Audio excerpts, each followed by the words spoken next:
அந்த பையனுக்கு அந்த வீட்டுக்குள்ள இருக்கிற பிரஷர்ல மிந்திய விட கம்மியா கத்துறான், மிந்திய விட கம்மியா அலறான். எல்லாத்துக்கும் ஒரு 2 ஸ்டெப் பேக் எடுத்து யோசிக்கிறான். சோ என்னோட 2 ஃபைனலிஸ்ட்ஸ் வந்து பிக் பாஸ் வந்து கமரு பாருக்கு ரொம்ப சப்போர்ட் பண்ண மாதிரி பாக்குறேன் நான். நிறைய இடத்துல அவங்களுக்கு சாதகமா நிறைய விஷயம் செஞ்சு கொடுத்திருக்காரு பிக் பாஸ். அவர் தனக்காகவே பேசுறாரு. அவர் வந்து தனக்கு வக்கீலா கொடுத்த பொசிஷன்ல அரோராவையும் ஜெயிக்கலாமான்னு ட்ரை பண்றாரு. அந்த வக்கீல் பதவியிலும் டபுள் கேம் தான் ஆடி இருக்காரு.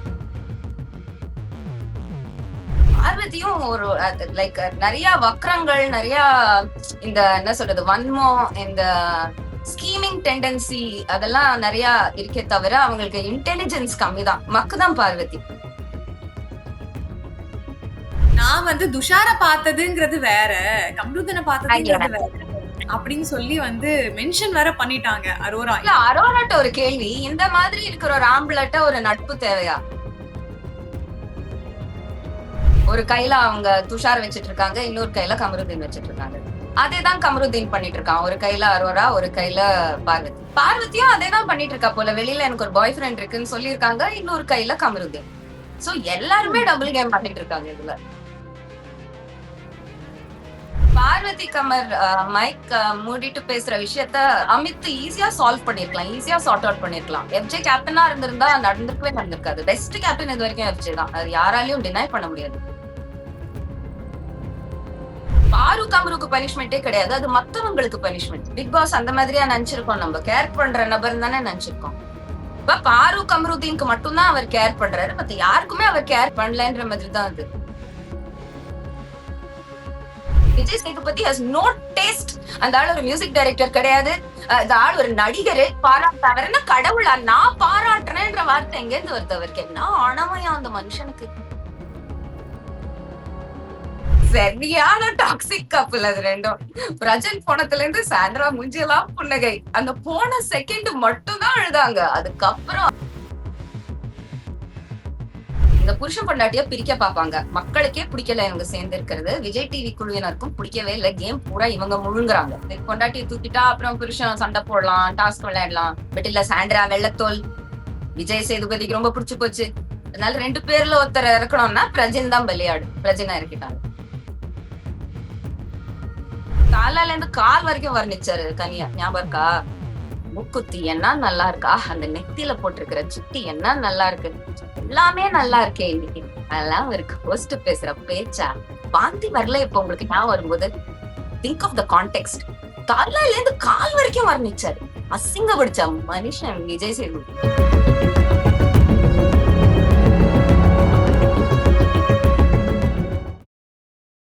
சினிபஸ் நேயர்கள் அனைவருக்கும் வணக்கம். நான் உங்க தீபிகா வெங்கடேஷ். வந்து இன்னைக்கு ஸ்டார்ட் பண்ணும் பொழுதே வந்து நானும் மேமும் ஒயிட் அண்ட் பிளாக்ல இருக்கோம். ஸோ நிறைய காரசாரமான விவாதங்கள்லாம் போக போகுது அப்படின்னு நினைக்கிறேன். என்னெல்லாம் விஷயங்கள் இருக்கு, இந்த வாரம் பிக் பாஸ் வந்து எப்படி போயிருக்கு, யார் யாரெல்லாம் என்னென்ன பண்ணியிருக்காங்க, இந்த வாரம் யார் முக்கியமான கண்டஸ்டன்ட்டா வெளியே போக போறாங்க, யாருக்கெல்லாம் வந்து கேம் ரொம்ப டைட்டா போக போகுது அப்படின்றத நிறைய விஷயங்களை கேட்டு நம்ம சுஜி மேம் கிட்ட தெரிஞ்சுக்கலாம். மேம் வணக்கம். வணக்கம் தீபிகா. ஓப்பனிங்லயே நான் உங்களுக்கு ஒரு சர்ப்ரைஸ் வச்சிருக்கேன். ஓப்பனிங்லயே சர்ப்ரைஸா? நடுவுல தான் வந்து வெளிப்படவும் நினைச்சேன் நானு. சரி சொல்லுங்க. முதல் கேள்வி ஆரம்பிக்கிறதுக்கு முன்னாடியே நீங்க சர்ப்ரைஸ் சொல்லிட்டீங்க போலாம். நீங்க போன வாட்டி என்கிட்ட கேட்டீங்க, இப்போ உங்க கரண்ட் ஃபேவரட் யாரு, யாரு ஜெயிக்கணும்னு விரும்புறீங்கன்னு சொன்னீங்க. அண்ட் போன வாட்டி நம்ம ஒரு நடுநிலையில தான் விட்டோம், யாருமே சரியா சொல்ல முடியலையேட்டு. Now I have a new favorite. New favourite. Okay. புது கண்டஸ்டன்ட் யாரும் உள்ள வரலையே. இருக்கிற கண்டெஸ்டன்ட்லயே ஒரு கண்டெஸ்டன்ட் ரொம்பவே சேஞ்சஸ் காட்டியிருக்காரு. ரொம்பவே க்ரோ ஆயிருக்காரு அந்த வீட்டுக்குள்ள. என்ன ரொம்ப இம்ப்ரெஸ் பண்ணிருக்காரு இந்த கடந்த 2 வாரமா, steadily day by day. Okay. ஒருவேளை அமிதா இருக்குமோ? யாரு மேம்? கெஸ் பண்றீங்களா? டீம் ஏதாவது கெஸ் பண்றீங்களா? ஆக்சுவலி இவர் ஜெயிச்சா சூப்பரா இருக்கும் வேணா. நான் ஆக்சுவலா இப்போல இருந்தே நான் மாலையும் போட்டுட்டேனா, சோ நான் இப்போல இருந்தே இந்த ஆள் ஜெயிக்கணும்னு கொஞ்சம் கமிட்மெண்டோட இருக்க போறேன். ஓகே. நீ ரொம்ப ஆர்வமா இருக்கே, யாருன்னு தெரியலையே. கம்ருதீனா மேம்?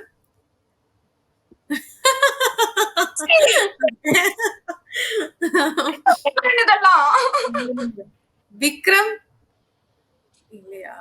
சபரியா ரேடார்லயே இல்ல. ஓகே. தெரியல மேம். யார சொல்றீங்க? லாஸ்டா ஒன்னு கெஸ் பண்ணுங்க, அப்புறம் நானே சொல்லிடுறேன். கானா வினோத். இல்லையா க்ளோஸ் மேம்? க்ளோஸா வந்துட்டீங்க. இன்னும் ஒரு எல்லாரையுமே கெஸ் கொடுங்க. சொல்லிட்டோம் மேம். சபரியா? எஃப்ஜே. எஃப்ஜேவா? என்ன மேம் சம்பந்தமே இல்லாம ஒரு லைன்ல இருக்கே இது. I really want FJ to win.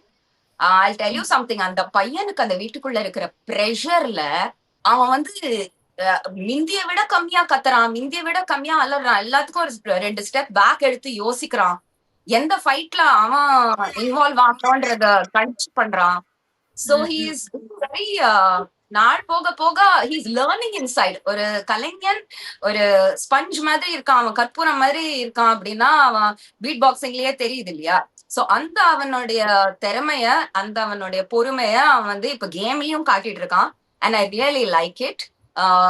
ஏன்னா இந்த வாரம் பூரா ஃபுல்லா கமருதீன் பாரு இஷ்யூ தான் பத்தி எரிஞ்சிச்சு. அங்க யாரு வந்து இன்வால்வ் ஆக போனாலுமே சாம்பல் ஆயிட்டாங்க. அதுல இன்வால்வ் ஆகாம தன்னையே பாதுகாத்துட்டு 2 நபர்கள்னா சுபிக்ஷா அண்ட் எஃப்ஜே சொல்லுவேன். சுபிக்ஷா மறுபடியும் என் குட் புக்ஸ்ல வந்துட்டாங்க. அவங்க மறுபடியும் ஃபோக்கஸ்க்கு வந்துட்டாங்க. சோ என்னோட 2 ஃபைனலிஸ்ட் வந்து சுபிக்ஷா, எஃப்ஜே. அதுல யார் ஜெயிச்சாலும் எனக்கு ஓகே. பட் எஃப்ஜே ஜெயிக்கணும்னு ஒரு பர்சனல் ஆசை.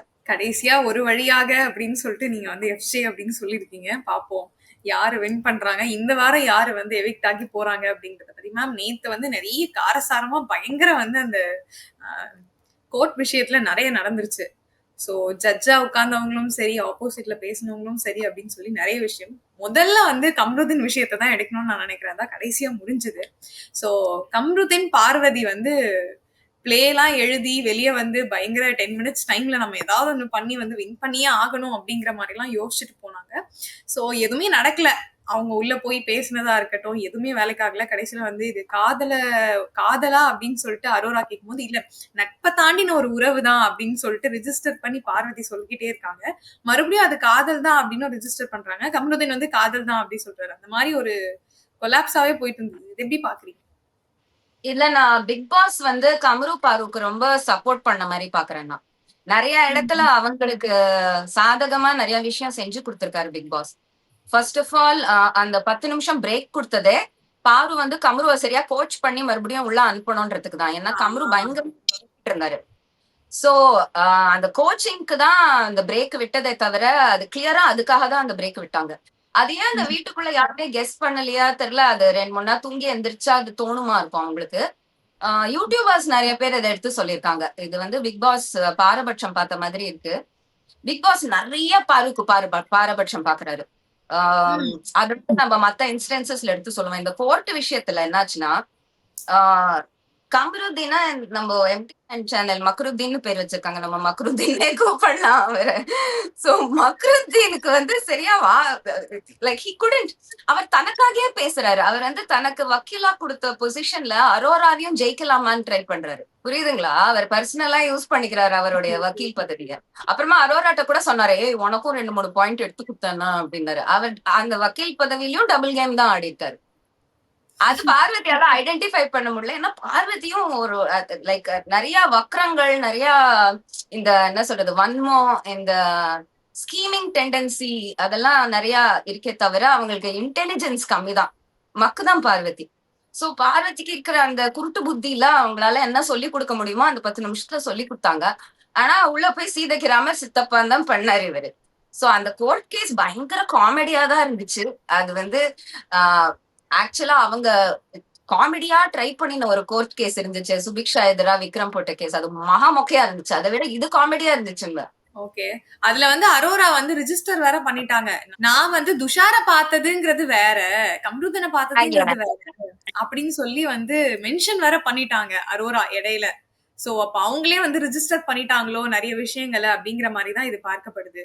சோ நான் அந்த மாதிரி உறவுல இல்ல. ரெண்டாவது வேற வந்து கம்ருதீன் கிட்ட ஒரு விஷயம் சொன்னாங்க. அங்க பார்வதி பாக்குறா அப்படிங்கறதுக்காக டிஸ்டன்ஸ் மெயின்டைன் பண்ணுவாரே தவிர்த்து பார்வதி திரும்பிட்டா என்கிட்ட பேசுறது வேற அப்படின்னு வேற சொல்லிட்டாங்க. அந்த மாதிரி ஒரு டிஸ்டன்ஸ்ல வந்து கம்ருதீன் கிடையவே கிடையாது என்கிட்ட அப்படின்னு சொல்லியிருந்தாங்க. சோ நிஜமாவே வந்து கம்ருதீனுக்கு அரோராவை தான் பிடிக்குமா இல்ல பார்வதியை பிடிக்குமாங்கிற கன்ஃபியூஷனும் அதுல வந்துச்சு. சோ இது எப்படி பாக்குறீங்க? இல்ல அரோராட்ட ஒரு கேள்வி. இந்த மாதிரி இருக்கிற ஒரு ஆம்பளட்ட ஒரு நட்பு தேவையா? நட்பை தாண்டின உறவுக்கு தான் ட்ரை பண்றாங்க அரோரா. பட் நட்பே தேவையான்னு கேக்குறேன் நான். பட் அது அரோராக்கு சொல்லி புரிய வைக்க முடியாது. ஏன்னா அரோராவே ஒரு கமருதீன் இப்ப நமக்கு புரிய வந்திருக்கு இல்லையா? ஒரு கையில அவங்க துஷார் வச்சிட்டு இருக்காங்க, இன்னொரு கையில கமருதீன் வச்சிட்டு இருக்காங்க. அதேதான் கமருதீன் பண்ணிட்டு இருக்கான். ஒரு கையில அரோரா, ஒரு கையில பார்வதி. பார்வதியும் அதேதான் பண்ணிட்டு இருக்கா போல. வெளியில எனக்கு ஒரு பாய் ஃப்ரெண்ட் இருக்குன்னு சொல்லியிருக்காங்க, இன்னொரு கையில கமருதீன். சோ எல்லாருமே டபுள் கேம் பண்ணிட்டு இருக்காங்க இதுல. இல்ல பாவம் வந்து இந்த இவருதான், அவர் பேரு என்ன, துஷார் தான். ஏன்னா வெளியில இன்டர்வியூஸ்ல எல்லாம் ஏதோ ஒரு பெரிய வீட்டுக்குள்ள அரோரா அடுத்த நாளே தற்கொலை பண்ணின்றவாளோன்ற பயத்துல அவர் கதறி கதறி சொல்றாரு, நான் வெளியே வந்ததுக்கு அரோரா காரணம் இல்லையே. நீ யாரா, நீ அவளே யாரு, ஜாயின் யாரும் அதான் இவர் யாரு பெரிய அப்பாட்டுக்கு, இவர் உள்ள வந்ததுக்கு அரோரா காரணம். நீ எங்க வேணா போடா, நீ உள்ள வா, வெளியே போ, எங்க வேணா போ, நீ கேம் விட்டு அவுட் ஆயிட்ட, நீ கேம்ல இல்ல, வி டோன்ட் கேர் எனிமோர். அவரு கதறாரு, அரோரா காரணம் இல்ல, அரோரா அது உங்க 2 பேருக்குள்ளயும் வெளில வரும்போது நீங்க 2 பேரும் பேசிக்கோங்கன்னு சொல்ல தோணுது. ஓகே மேம், இந்த வாரத்தோட கேப்டன்சி அப்படின்னு பார்த்தா அமித் எப்படி பண்ணிருக்காருன்னு நினைக்கிறீங்க? அமித் பேசினாவே எரிச்சலா இருக்குங்கிற மாதிரிலாம் நேற்று நைட் பார்வதி வந்து சொல்லிட்டாங்க. கொஞ்ச நேரம் அமைதியா இருங்கப்பா, நீங்க பேசிக்கிட்டே இருக்கீங்க அப்படிங்கிற விஷயத்தையும் வந்து சொல்லியிருந்தாங்க. சோ அமித்தோட கேப்டன்சி எப்படி பாக்குறீங்க? ரம்யா கேப்டன்சி அவரதை விட பெட்டரா இருந்துச்சு. அமித்தோட கேப்டன்சி எப்படின்னா, நாள் பூரா சுடு மாதிரியே நடந்துட்டு இருப்பாரு. நாள் பூரா அவர் கேப்டன்சில அவர் மூஞ்சில இருந்து முகத்தை புன்னகைய மாத்திரணும் அப்படின்னு அவர் மேபி ஸ்ட்ராட்டஜிக்கா டிசிஷன் எடுத்தாரோ என்னமோ. நாள் பூரா முசுடாதான் சுத்திட்டு இருந்தாரு. அண்ட் இந்த பார்வதி கமர் மைக் மூடிட்டு பேசுற விஷயத்த இவர் பேரு என்ன, அமித் ஈஸியா சால்வ் பண்ணிருக்கலாம், ஈஸியா சார்ட் அவுட் பண்ணிருக்கலாம். எஃப்ஜே கேப்டனா இருந்திருந்தா நடந்திருக்காது. பெஸ்ட் கேப்டன் இது வரைக்கும் எஃப்ஜே தான், அது யாராலையும் டினை பண்ண முடியாது. எஃப்ஜே நடந்திருக்கவே விட்டுருக்க மாட்டான். அதை கத்துவான் அங்க டோர்ல இருந்து. எத்தனை வாட்டி சொல்றது, ஃபர்ஸ்ட் ஜோக் அடிப்பான், அப்புறம் ப்ரோ ப்ளீஸ் ப்ரோ சாமதான தண்டபேதம் எல்லாம் ட்ரை பண்ணுவான். கரெக்டா பண்ணிட்டு இருந்தான். அமித் எப்படின்னா, அமித்துக்கு பார்வை புரியும், அமித்க்கு அங்க எல்லா கேர்ள்ஸையுமே ரொம்ப புரியும். சோ கேர்ள்ஸ் கிட்ட ரொம்ப எகிர மாட்டாரு. அதே சமயம் ஆம்பளைங்கள்ட்ட பயம் அவருக்கு. சோ ஆம்பளைங்கள்ட்டயும் எகிர மாட்டாரு. அதனால என்ன சொல்றது, ஒரு லாலிபாப் கிடைக்காத பாப்பா மாதிரி நாள் பூரா மூஞ்சி தூக்கி வச்சுட்டு உட்கார்ந்து இருந்தாரு அவர் கேப்டனா. லைட்டா நான் எத்தனை வாட்டி சொன்னேன், எத்தனை தடவை சொன்னேன், அந்த மாதிரிதான் சொல்லுவாரே தவிர, கமான் இதுக்கு லைக் ஒரு பேக் போனும் இல்ல அந்த மனுஷனுக்கு. பிக் பாஸ் வந்து டீ காஃபி எல்லாரும் எடுத்து வைங்கன்னா உடனே பேக் பண்ண ஆரம்பிச்சிட்டாரு. ஒரு நிமிஷம் நின்று, பிக் பாஸ் ப்ளீஸ் என்ன கன்ஃபெஷன் ரூம் கூப்பிடுங்க, லெட்ஸ் நெகோஷியேட் திஸ்னு சொல்ல வேண்டாம் as a கேப்டன். இல்ல கேப்டன்னா நான் அடிமையா இருந்துகிட்டு பிக் பாஸ் சொல்றது எல்லாத்துக்கும் ஆமாஞ்சாமி போடுறதா? இந்த ஒரு விஷயம் மட்டும் சொல்லி முடிச்சிடும். அது என்ன பனிஷ்மெண்ட் அது? அது பாரு கமருக்கு பனிஷ்மெண்டே கிடையாது, அது மத்தவங்களுக்கு பனிஷ்மெண்ட். இது எப்படின்னா, ஒரு கிளாஸ்ல 2 பசங்க வம்பு பண்றாங்கன்னா, ஒரு கேரே பண்ணாத டீச்சர் வந்து உள்ள வந்து எல்லாரும் ஸ்டாண்ட் அப் அந்த பெஞ்சுன்றாங்கல்ல, அதெல்லாம் கேரே பண்ணாத டீச்சர் பண்ற வேலை அதெல்லாம். பிக் பாஸ் அந்த மாதிரியா நினைச்சிருக்கோம், நம்ம கேர் பண்ற நபர் தானே நினைச்சிருக்கோம். இப்ப பாரு கமருதீனுக்கு மட்டும்தான் அவர் கேர் பண்றாரு, மத்த யாருக்குமே அவர் கேர் பண்ணலன்ற மாதிரி தான் அது. பாரு கமருக்கு தான் எங்க கன்ஃபெஷன் ரூமுக்கு கூப்பிட்டு பனிஷ்மெண்ட் கொடுக்க முடியாதா அவரால? வாயில டேப் போட்டு there is a tape here, எத்தனை ஐடியா கொடுக்கலாம். லைக் ஒரு ஆட்டோக்காரர் யார்கிட்ட கேட்டாலுமே ஐடியா கொடுப்பாங்க. இவங்களுக்கு எப்படி பனிஷ்மெண்ட் கொடுக்கறது, கன்ஃபெஷன் ரூம் கூப்பிடுங்க, பக்கத்துல ஒரு டேப் வைங்க, சாரின்னு அதுல போடுங்க, அந்த டேப்பை ஒட்டிக்கிட்டு நான் சொல்ற வரைக்கும் எடுக்க கூடாது, ஒரு ஓட்டை போட்டு ஸ்ட்ரா வச்சு இதான் குடிங்க தண்ணி.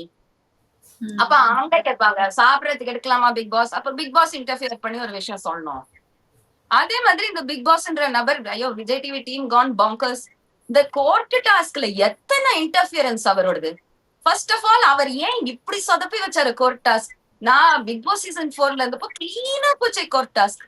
எனக்கு பெயிலஸ் கூட இல்ல, ஒரு பெயிலஸ் தேவைப்பட்டுச்சுன்னு நான் சுரேஷ் தத்திட்ட கேட்டேன், பெயிலிஃப் ஆவறீங்களா? ஜாலியா ஆனாரு அவர், நிறைய படத்துல பாத்துருக்காரு, ஃபர்ஸ்ட் கிளாஸா பண்ணாரு பெயிலிஃப் வேலை. நான் கிளீனா முடிச்சேன் என் ஜட்ஜ் வேலை.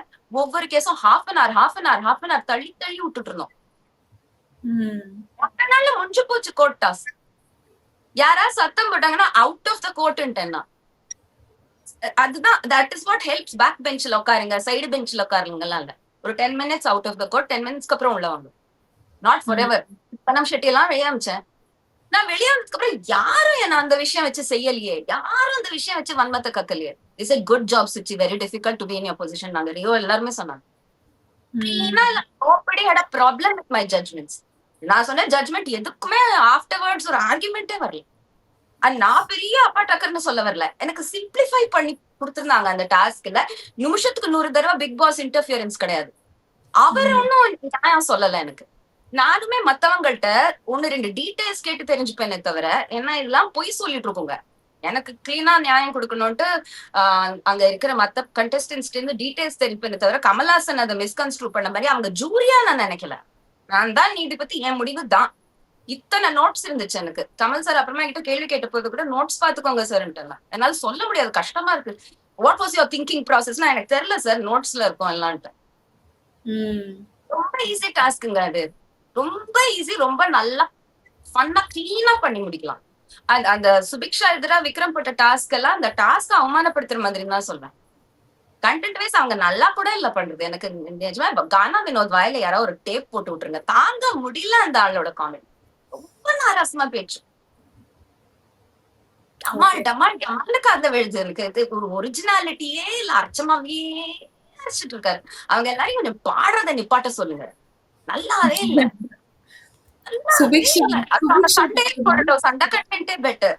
டாஸ்கே வந்து சுபிக்ஷா நிறைய பாடுறாங்கன்னு சொல்லிட்டு தான் இந்த கடலை பத்தி. சோ அந்த பாட்டை பத்தி நீங்க என்ன மேம் நினைக்கிறீங்க? எல்லார்கிட்டயும் கேக்குறேன். நல்லாவே இல்லங்க அந்த பாட்டு. பிளீஸ் as a musician அந்த பாட்டு நல்லா இருக்குன்னு சொன்னேன்னா நாளைக்கு முருகன் என் நாக்க வெட்டிடுவான். நல்லா இல்ல அந்த பாட்டு, நல்லா இல்லன்னு தான் சொல்லணும்.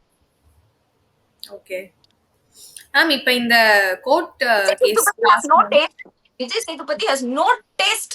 அந்த ஆள் ஒரு மியூசிக் டைரக்டர் கிடையாது, அந்த ஆள் ஒரு நடிகர். அந்த ஆள் சூப்பரா இருக்குன்னு சொன்னதுனால நம்மளால சூப்பரா சொல்ல முடியாது. அவர் என்ன கடவுளா? நான் பாராட்டுறேன்ற வார்த்தை எங்க இருந்து வருது? அவருக்கு என்ன ஆணவயா அந்த மனுஷனுக்கு? அரகன்ஸ் ஏதோ ஸ்ட்ராட்டோஸ்பியர்ல இருக்காரு அவரு, பூமியிலேயே இல்ல. ஓகே மேம், இந்த கோர்ட் கேஸ்ல வந்துட்டு அரோராவை பயங்கரமா பேசினாங்களோ இல்லையோ, அரோராவை தாண்டி விக்கல் விக்ரம் வந்து பயங்கரமா இந்த டாஸ்க்ல இன்டர்ஃபியர் ஆன மாதிரி இருந்துச்சு. ஸோ பார்வதியையும் கமருதனையும் நம்ம என்ன ஒண்ணு பண்ணியே ஆகணும் அப்படின்னு சொல்லிட்டு அவரையே இவ்ளோ வன்மம் வச்சிருக்காருங்கிற மாதிரி வந்து நிறைய பேர் கேள்வி எழுப்பிட்டு இருக்காங்க. சோ இது எப்படி பாக்குறீங்க? அவர் கண்டென்ட் கொடுத்தாரு, அவர் தனக்காக கண்டென்ட்டுக்காக யூஸ் பண்ணிக்கிட்டாரு. டயலாகா கொட்டி தீத்தாரு, நடிப்ப கொட்டி தீத்தாரு. அந்த ஃபுல் கோர்ட் ரூம் அவர் தான் டேக் ஓவர் பண்ண மாதிரி. லாயர் வித்யாபதி தான் ஒரே லாயர். ஏன் விக்கல் விக்ரம் வக்கீல் விக்ரம்னு மாத்திருக்கலாமே, அது என்ன வித்யாபதி? கிரியேட்டிவிட்டி அங்கதான் போமா. லைக் தென்னமர் எடுத்த உடனே தென்னமர் தூச்சி தான் போனோம். I thought the most simplest thing, வக்கீல் வேஷமா, சோ விக்கல் விக்ரம் வக்கீல் விக்ரம்னு பேர் வச்சிருக்கலாம் தனக்கு. அது வித்யாபதி தான். அவர் நிஜமா சொல்ற, அவர் ஒரு கமல்ஹாசனுக்கு பிறந்தவர் தான் அவரு.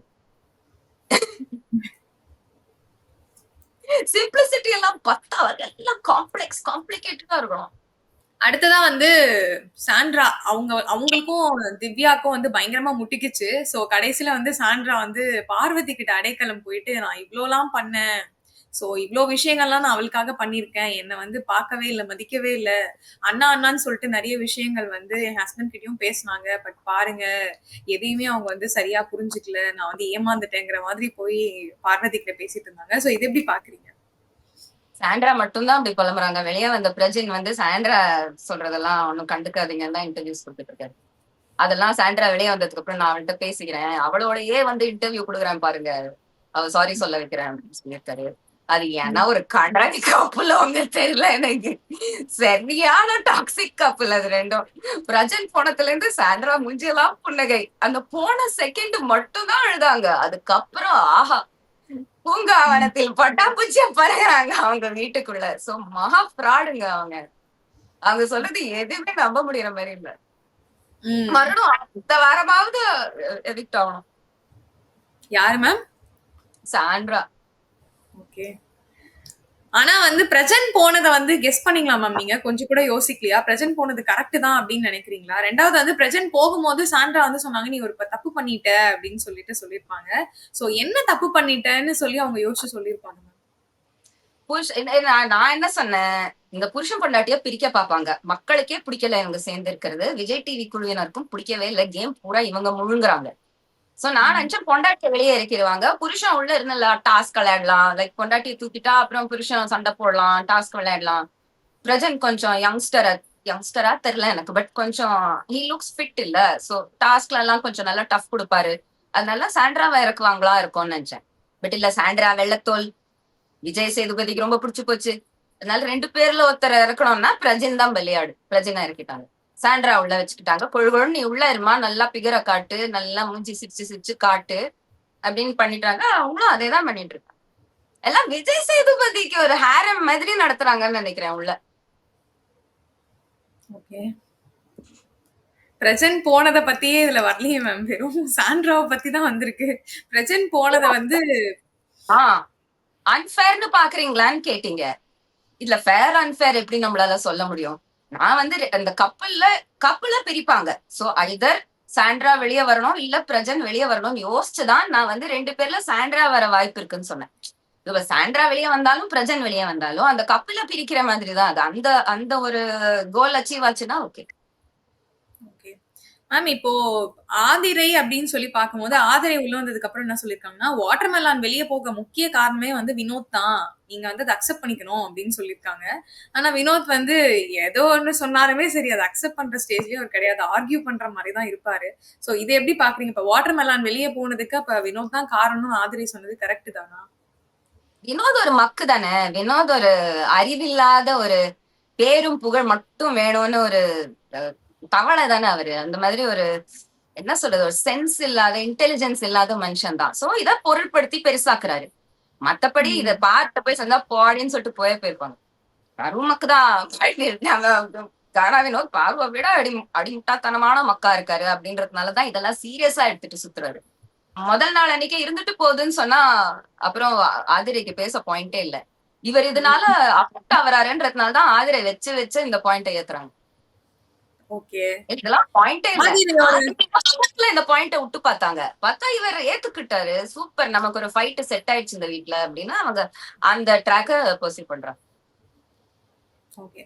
இப்ப ஆதிரை அப்படின்னு பார்க்கும்போது ஆதிரை எஃப்ஜேக்கும் வந்து நீங்க கானா வினோத் பின்னாடி இருந்து இதுதான் சாக்கு அப்படின்னு சொல்லிட்டு நீங்க வந்து 2 பேரும் வந்து நட்பு பாராட்டுறாங்க. 2 பேரும் நட்பு அப்படின்ற ஒரு விஷயத்த சொல்லிட்டாங்கன்னு அதுக்கே வந்து ஆதிரை பயங்கர டென்ஷன் ஆயிட்டாங்க. உள்ள வந்துட்டு எஃப்ஜேவும் சரி ஆதிரியும் சரி பயங்கரமா வந்து வாக்குவாதம்லாம் பண்ணாங்க வினோத் கிட்ட. சோ இந்த விஷயத்தை எப்படி மேம் பாக்குறீங்க? அதுக்கப்புறம் சமாதானமும் பண்ணாரு எஃப்ஜே வந்துட்டு ஆதிரை நம்ம வெளியே போய் நார்மலா பேசிக்கலாம் இப்போ விடு அப்படின்னு சொல்ற மாதிரியும் பேசினாங்க. சோ இதை எப்படி பாக்குறீங்க? அது எஃப்ஜேக்கு ஆதிரை மேல கொஞ்சம் இறக்கம் தோணிருக்கலாம்.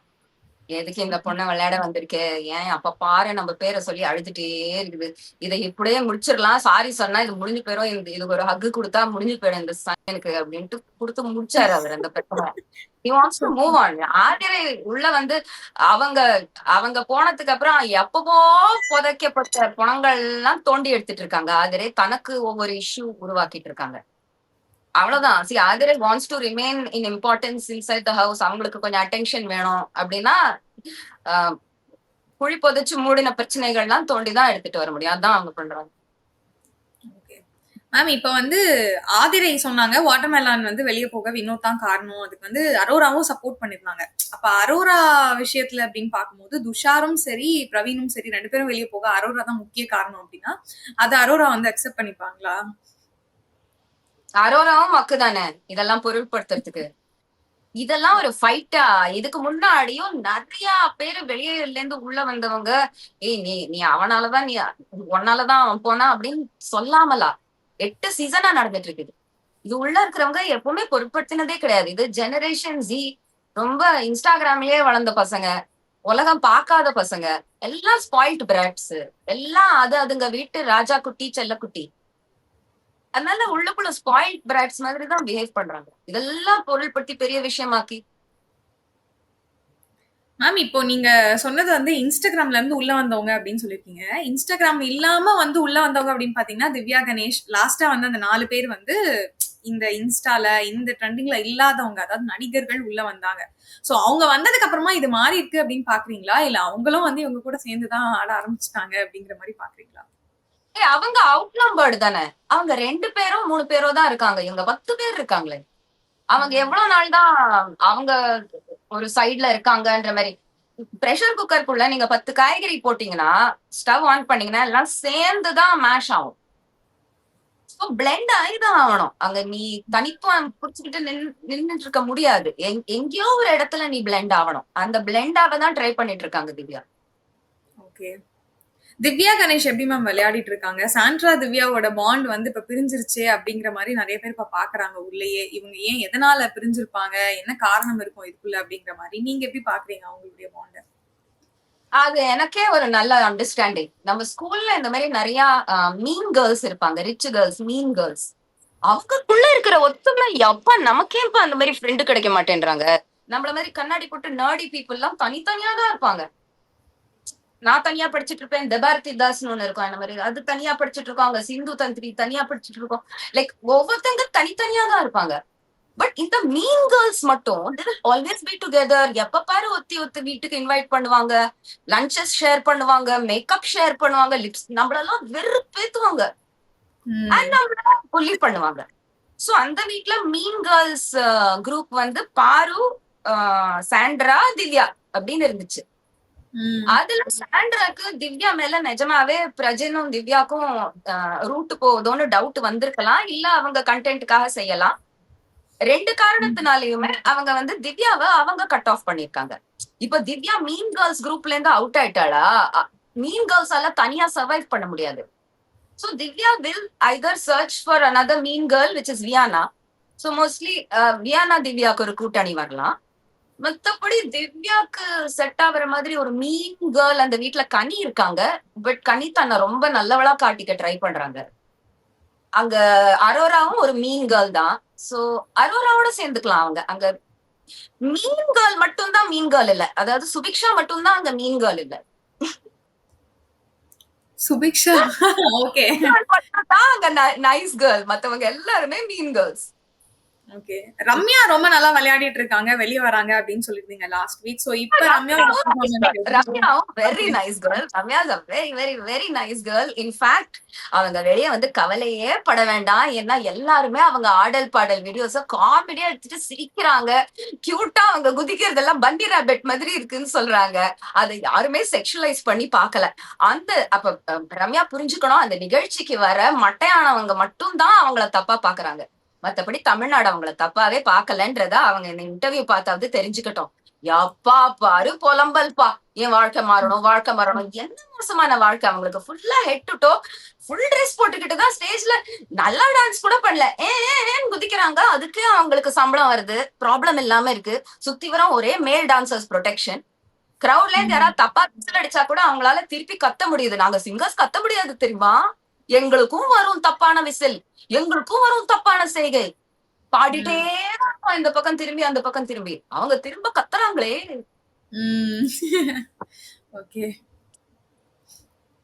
ரம்யா அப்ப வந்து ரம்யா கொஞ்ச நாள் இருப்பாங்கன்னு நினைக்கிறீங்களா மேம்? இன்னும் கொஞ்சம் இல்ல கன்டின்யூ போயிடுவாங்க, போயிடுவாங்க. லைக் ரொம்ப போயிருவாங்க. புலம்புறவங்களெல்லாம் மக்களும் விரும்ப மாட்டாங்க. பிக் பாஸ் ஒரு பாயிண்ட்டுக்கு மேல நீ புலம்பக் கூடாதும்மா. ஓகே. மேம் இந்த வாரம் வந்து யார் எவிக்ட் ஆவாங்கன்னு நினைக்கிறீங்க? நான் சொன்னேனே, hope it is Sandra. I hope. But Ramya ஜோவா கூட இருக்கலாம். ஓகே.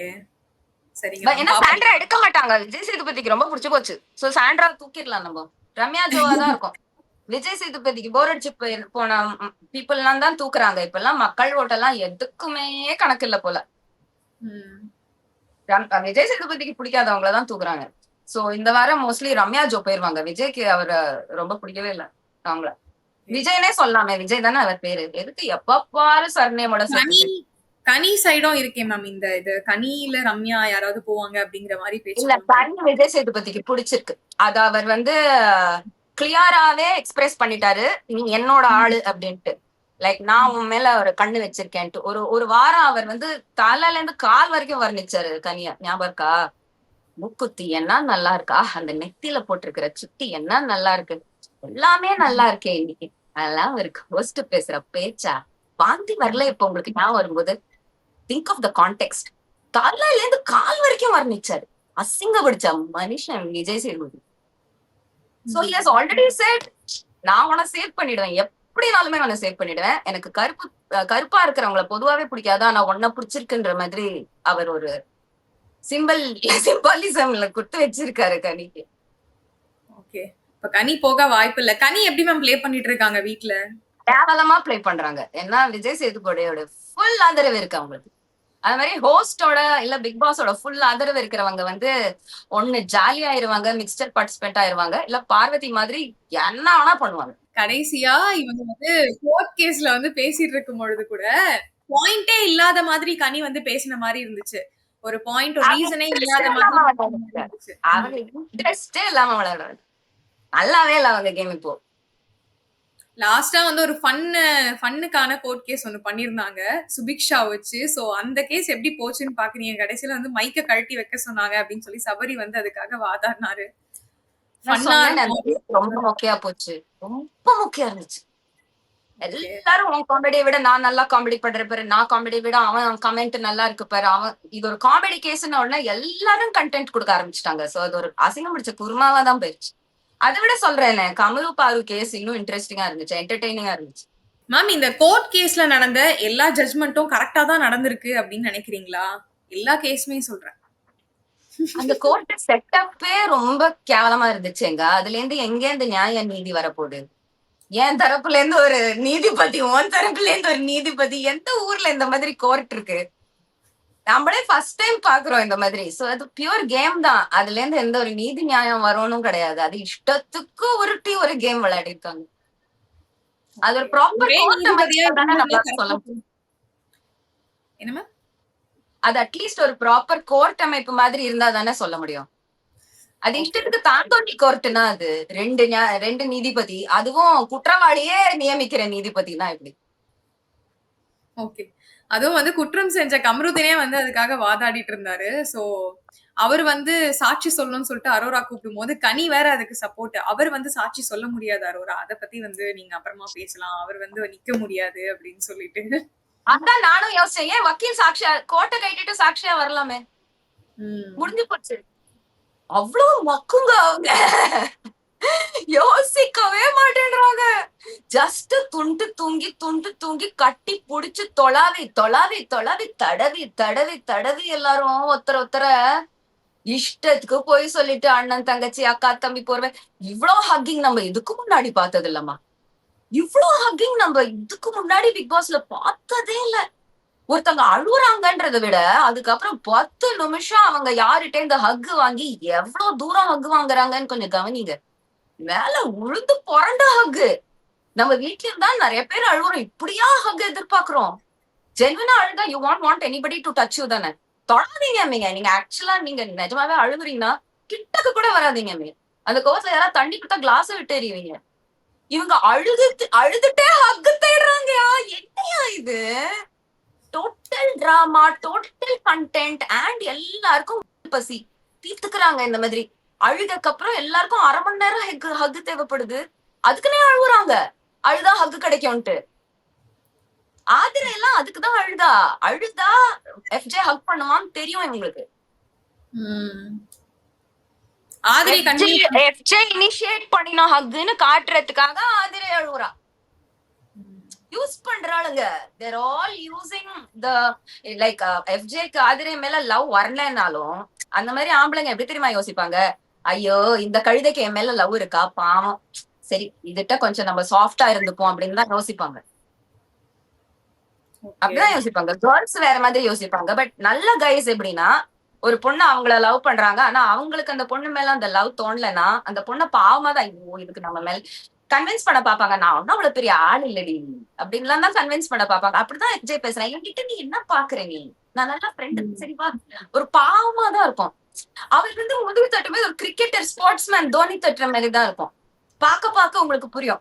லைக் எஃப்ஜேயோட கொஞ்சம் அவர் வயசு கோளாறு இருக்கலாம். பட் பெரும்பாலும் அவர் வந்து அதை ரிப்பீட் பண்ணிட்டு சுத்த மாட்டாரு கமருதீன் மாதிரி. மேம் இப்ப இந்த எஃப்ஜே வியானா அப்படிங்கிற பார்வை வந்து போயிட்டு இப்ப வந்து பார்வதி கம்ருதீன் அப்படின்னு சொல்லி ஃபுல்லாவே வந்து ஹவுஸ்ல மாத்தி பார்க்க ஆரம்பிச்சிட்டாங்க. சோ இது எப்படி பாக்குறீங்க? ஓவராலா வந்து இந்த வாரம் எப்படி இருக்கு அதை மட்டும் முடிச்சிருங்க மேம். பார்வதி கமருதீனோட ரிலேஷன்ஷிப் அந்த வீட்டுக்குள்ள இப்ப ஒற்றுக்கொள்ளப்பட்ட ரிலேஷன்ஷிப். அரோராவோட கேஸ் அவங்களுக்கு சாதகமா முடிவு வந்தாலுமே அந்த வீட்டுக்குள்ள கமருதீன் பாரு ஒரு கப்பல் அப்படின்றத அந்த கேஸ் எஸ்டாப்ளிஷ் பண்ணி கொடுத்துருச்சு எல்லாருக்குமே. வியூவர்ஸ்க்கும் சரி அந்த வீட்டுக்குள்ள இருக்கிறவங்களுக்கும் சரி. இப்ப ஆல்ரெடி அந்த வீட்டுல ஒருத்தருக்குள்ள ஒருத்தர் இருக்கிற அட்ராக்ஷனை வந்து லவ்ன்ற நம்மளால வார்த்தை சொல்ல முடியாதேன்னு நிறைய பேர் அடக்கி வச்சிட்டு இருந்தாங்க. இப்ப பாருவும் கமரும் இந்த மாதிரி ஓப்பனா இருக்கிறதுனால அதுவுமே ரொம்ப ஓப்பனா நீங்க பார்க்க போறீங்க. நிறைய ஹக்கிங்ஸ், நிறைய மார்க்குள்ள தலைய புதைச்சுக்கிறது. இப்ப ஆல்ரெடி டியானா விக்ரம் ரொம்ப தீவிரமா அதை பண்ணிட்டு இருக்காங்க. ஆனா ஒன்னா ஹக் பண்றாங்க, ஆனா ஒன்னா. ஏன்னா எல்லாம் ஹக் இப்படித்தானே போறாங்க ஒருத்தர் ஒருத்தர். பெட்ரூம்குள்ள போகும்போதே இப்படிதான் போறாங்க, ஹக்குக்காக தான் போறாங்க. அவர் வந்து வாண்ட்டு தான் ஹக்கு தான் மொழி அங்க இப்போ. அதுவும் நார்மல் இப்படி சைடு ஹக் அந்த மாதிரி எல்லாம் கிடையாது. ஃபுல் ஆன் என்ன சொல்றதுனால அது பாடி லாங்குவேஜ் பார்த்தா உங்களுக்கே புரியும். அப்படி தலைய உள்ள புதைச்சுக்கிட்டு like people really picked up on Riyana and விக்ரமோட ஒரு ரொம்ப இன்டென்ஸ் ஹக், ரொம்ப ரொம்ப இன்டென்ஸ் ஹக்.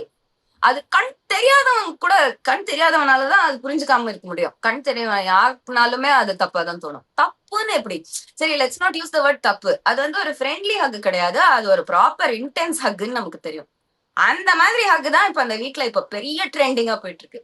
அடுத்தது மேம் கிஸ்ஸிங் வந்து ஒரே ஒரு இடம் ஆகுது, கண்ணம் வரைக்கும் வந்துருச்சு, நெத்தி வரைக்கும் வந்துருச்சு.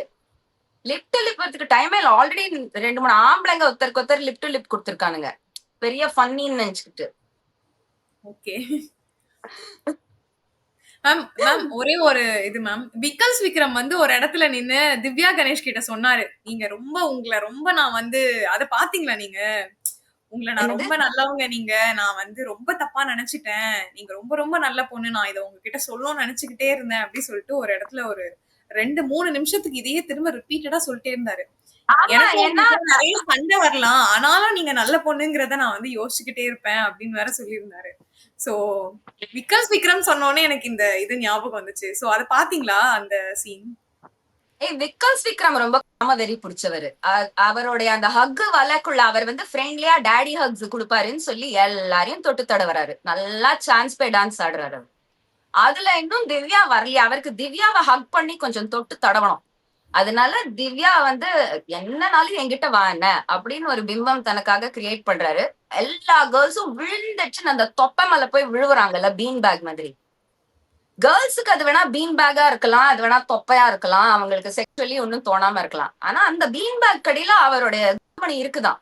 சோ அவங்க கட்டி பிடிக்கும் போது அவருக்கான உணர்வுகள் அவருக்கு தோணதான் செய்யும். So he is getting his cheap thrills. அவ்வளவு சீப் மனுஷன் அந்த விக்கல்ஸ் விக்ரம். நான் டாடி டைப்ஸ்னு சொல்லிட்டு நல்லா ஜாலிஸ் வாங்கிக்கிறாரு. சோ நிறைய விஷயங்களை இன்னைக்கு வந்து நம்ம ஷேர் பண்ணிருக்கோம். இந்த வாரம் வந்து ரம்யா எவிக்ட் ஆவாங்க அப்படின்னு சொல்லிட்டு மேம் சொல்லியிருக்காங்க. யார் வந்து எவிக்ட் ஆக போறாங்க, ஒருவேளை வந்து நம்ம எல்லாரும் கெஸ்ட் பண்ற மாதிரி ரம்யா தானா இல்ல வேற யாராவது வெளியே போறாங்களா அப்படிங்கறத நெக்ஸ்ட் வீக் பொறுத்து இருந்து பார்க்கலாம். Signing off Deepika Venkatesh. Thank you. Thank you.